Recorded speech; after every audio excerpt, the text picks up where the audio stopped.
And thank you for tuning in. Liverpool Football Club, unfortunately, once again, dropped points against a side battling relegation, playing West Bromwich Albion to a 1-1 draw at Anfield yesterday. And really, it's a disappointing result, not just because of where West Brom are in the table, but because of Liverpool's output. Now, in the first half, Liverpool were absolutely dominant. Bossed the match, played with great attacking flair and intensity. I believe they had over 80% possession in the first half. Of course, we already knew going in that Big Sam Allardyce, the new West Brom manager, would park the double-decker, play everybody behind the ball, and did just that. Sadio Mane's goal in the first half was nothing short of sensational. That first touch to control that pass from Joel Matip was sublime, and then an extraordinary rocket of a finish. Super Sadio tying Luis Suarez's mark of 69 goals in the Premier League for Liverpool.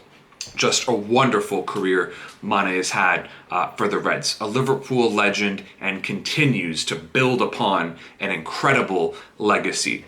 Unfortunately, in the second half, Liverpool did not play with the same effort. They did not press as hard. They did not show the same end product in the final third. Of course, in the first half, Liverpool should have bagged an insurance goal. It never happened, and they were left to rue their missed chances. Of course, Fabinho may have been fouled on West Brom's goal. It might have been offside as well. A little bit dodgy on VAR's part, not looking at it a little bit closer. But ultimately, Liverpool cannot be disappointed with the result because they did not give it their all. And that's something I've said very infrequently during the Jurgen Klopp era. Obviously, a huge disappointment to see Joel Matip suffer a serious groin injury. He might be out for the season. And I read on social media throughout the week that Liverpool does not need to buy a center back, stick with the kids. They have no senior center backs at this point that are truly seasoned and experienced. Matip,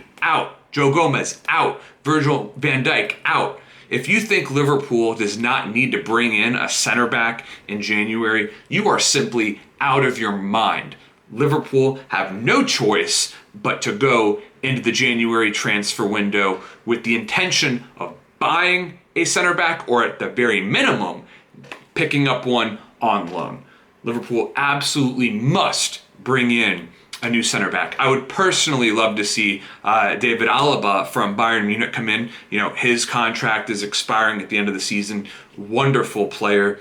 Look, even at his age, he still has so much to contribute, and the Reds do need someone who can contribute right away. And Fabinho has made his displeasure known with the fact that he's not playing in midfield anymore. He has to play center back. Of course, he does a wonderful job, but Liverpool should certainly be trying to keep Fabinho happy. He's been the team's player of the season at this point. It's either been him or Andy Robertson.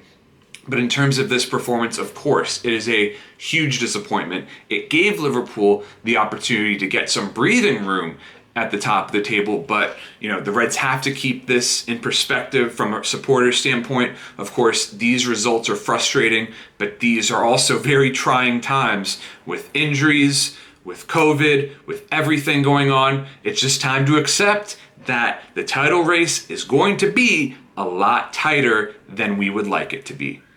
Thank you so much for tuning in, and if you've watched for this long, you might as well subscribe to my channel.